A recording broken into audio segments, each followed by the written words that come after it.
अपना नाम बताइए पहले। इंद्रा। हैं? इंद्रा। इंदिरा कहाँ की रहने वाली है? कानपुर। कानपुर। ये 80 साल की बूढ़ी औरत दर दर भटक रही है। सड़कों पर तपती धूप और रात के अंधेरे में अपना जीवन काट रही है। इस औरत के कोई बेटा नहीं है, लेकिन जो बेटी है रंजीता सिंह, उसने इस बेचारी माँ को सड़कों पर अकेला छोड़ दिया है। वहीं जब हमारे रिपोर्टर रंजीता सिंह के घर गए तो वहाँ रंजीता सिंह की बेटी मिली। बनारस में जो वीडियो वायरल हो रहा है वो आपकी कौन है? वो मेरी नानी है। नानी है जी। वो आपको प्यार करती थी? जी। तो उनको छोड़ने गई मम्मी, फिर लेने गई? छोड़ने हमें नहीं पता था, मम्मी उन्हें गई थी मंदिर दर्शन करवाने। अच्छा। बाकी वो फिर वो नानी वहीं पे दे आने लगी थी। अच्छा, तो वहीं रोगे हैं। तो आप कोई लेने गया, पता चला? हाँ, मम्मी पापा लेने गए, वो भी हॉस्पिटल में उनका ग्लूकोज वगैरह चढ़ा। अच्छा, आपको कैसे पता चला था कि नानी वहाँ पे है? वीडियो वायरल हुआ? जी, हमें तो यहाँ पे अंकल लोग आए तो उन्होंने बताया था। बाकी अभी मम्मी पापा आ जाएंगे, आप उनसे बात करिएगा। नानी यहाँ कैसे रहती थी? ठीक थी? हाँ, यहाँ तो ठीक थी। वो नाना की मेरी डेथ हुई थी, उसके सदमे की वजह से वो ऐसी हो गई है, मेंटल कंडीशन। अच्छा, एक बात पूछें, आप बड़ी हो गई हैं, लोग ये कह रहे हैं कि आप हमसे देखिए, मम्मी ना पापा ने हमसे बोला है कि आप जब आ जाए तभी आप बात। आपको बता दें, फिलहाल अब रंजीता सिंह ने अपनी मां इंदिरा का इलाज कराया और उन्हें वापस घर ले आई है। बहुत जिद करती थी कि हमको यहाँ छोड़ दो, इन्होंने खाना पीना तक छोड़ रखा था। तो हम भी उस दिन पता नहीं क्या मूड खराब था, मेरे हस्बैंड मथुरा गए हुए थे दर्शन करने, तो हमने बस पैसे निकाले और गाड़ी करी, हम इनको लेकर आए। हमने यहाँ छोड़ दिया कि शायद इन्हीं की इच्छा पूरी हो जाए कि ये गंगा किनारे बैठ लें, शायद 1-2 दिन में सही हो जाए तो फिर हम आके ले जाएंगे। और हमने कुछ नहीं सोचा था। सोशल मीडिया के माध्यम से एक बुजुर्ग महिला के बनारस के घाट पर पाए जाने की सूचना मिली और मीडिया के साथियों से पता चला कि वो रहने वाली कानपुर की हैं। तो उस बारे में जब पता चला गया तो कोतवाली पुलिस ने पता किया, थाना क्षेत्र कोतवाली की रहने वाली हैं। उनके परिजनों को बता दिया गया है, उनके दामाद वहाँ लाने गए हैं। इस संबंध में और भी जानकारी प्राप्त की जा रही है। जो भी तथ्य निकल के आएंगे उसके आधार पर आगे हम लोग आगे जो भी उचित कार्रवाई बनी कराई जाएगी। मेरा नाम विक्की पटेल है।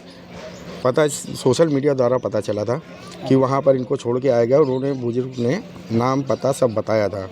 तो आपने छोड़ते हुए जाते हुए देखा था क्या उनको? जी हाँ, हमने देखा था। सुबह 7:30 बजे थे तो कार लेके आए थे, उसमें न्यूज़ का एक माइक लगा था और उन्होंने उनसे पूछा गया कि यहाँ कार क्यों लगी है, तो उन्होंने कहा कि एक पेशेंट को लेके जाना है। तो हमने कहा ठीक है। मैं बैठ गया वहीं पे, चाय पी रहा था, तो पता चला कि ये मेरे बगल के ही हैं, उनको लेके जा रहे हैं। तो हमने कहा हॉस्पिटल ले जा रहा हूँ। फिर उसके तीसरे दिन मुझे पता चला सोशल मीडिया द्वारा कि वहाँ इनको छोड़ के चले आए हैं। अच्छा, उनको क्या कहते थे आप लोगों? जो बुजुर्ग महिला थी उनको कैसे पता चला? उनको हम ताई कहते थे। मेरे जस्ट घर के बगल में ही रहती थी। जस्ट उन्हीं ऊपर नीचे अगल बगल उनके यहाँ खेलने कूदने जाते थे। एक शख्स और भी है भाई, तुम्हारे यहाँ कोई इस तरह बुजुर्ग महिला है? नहीं, मेरे एक्सपायर हो गए हैं। तो ये जो दादी हैं, ताई जिनको इंदिरा देवी को वहाँ छोड़ाई उनकी बेटी, उसको मोहल्ले में आप लोग कैसा नजरिए से देख रहे हैं? बहुत दुखद घटना है। जो भी है आज जिस प्रकार की ये पीढ़ी है, दिल दुख हो रहा है। हाँ, दुख हो रहा है। एक शख्स और है भाई, यहाँ पे खड़े हैं। क्या नाम है आपका? ऋतिक सोनकर। भाई, यहाँ भी देखे तो महिला जो रहती थी जी, तो जब नहीं देखा तो आप लोगों ने क्या महसूस किया? पूछा नहीं या पता नहीं किया था? हम लोगों को सोशल मीडिया द्वारा पता चला और जब हम लोग ये पता चला तो हम मोहल्ले वाले जितने भी भाई लोग थे सबने मिलकर ये चीज़ को चर्चा करी गई और कार्रवाई करने की पूरी प्रयास करा जाएगा। इसमें पुलिस आई थी यहाँ पूछता? पुलिस आ जाइए। हम लोगों ने कल सोशल मीडिया द्वारा ये भी बताया गया कि 2 दिन में अगर उनकी माताजी नहीं आती हैं तो उनके ऊपर कड़ी से कड़ी कार्रवाई की जाएगी। ये मोहल्ले के लोग तय कर चुके हैं? ये तय कर चुके हैं, तहरीर दी जाएगी, ये तय है। और भी शख्स हैं यहाँ पे और लोग उनसे पूछ लेते हैं। यहाँ पे एक शख्स और भी है यहाँ पे, ये पूछ रहे हैं। भाई, क्या नाम है आपका? जरा ये जरा इसमें क्या नाम है आपका? संतोष अग्रहरी। संतोष जी, जो बुजुर्ग महिला है वो बनारस के घाटों पे पड़ी है इलाहाबाद। तो इस मोहल्ले में क्या इसी मोहल्ले में रहती थी? जी। तो अब जब आपने देखा सोशल मीडिया में तो अब कैसा लग रहा है? बहुत दुखी लग रहा है। और उनके हस्बैंड बहुत अच्छे आदमी थे। हमेशा हम लोग चाय पीने जाते थे। उनके पति मतलब पैसे वैसे नहीं लेते थे, मगर उनका देखने के बावजूद भी बहुत अफसोस हो रहा है हम लोगों को। तो यहाँ आती थी, निकलती थी? नहीं, नीचे निकलती थी, जाती थी, बोलती थी। पहले आती थी जब सही थी, सब बच्चों से बोलती थी, अच्छे से सब कुछ करती थी।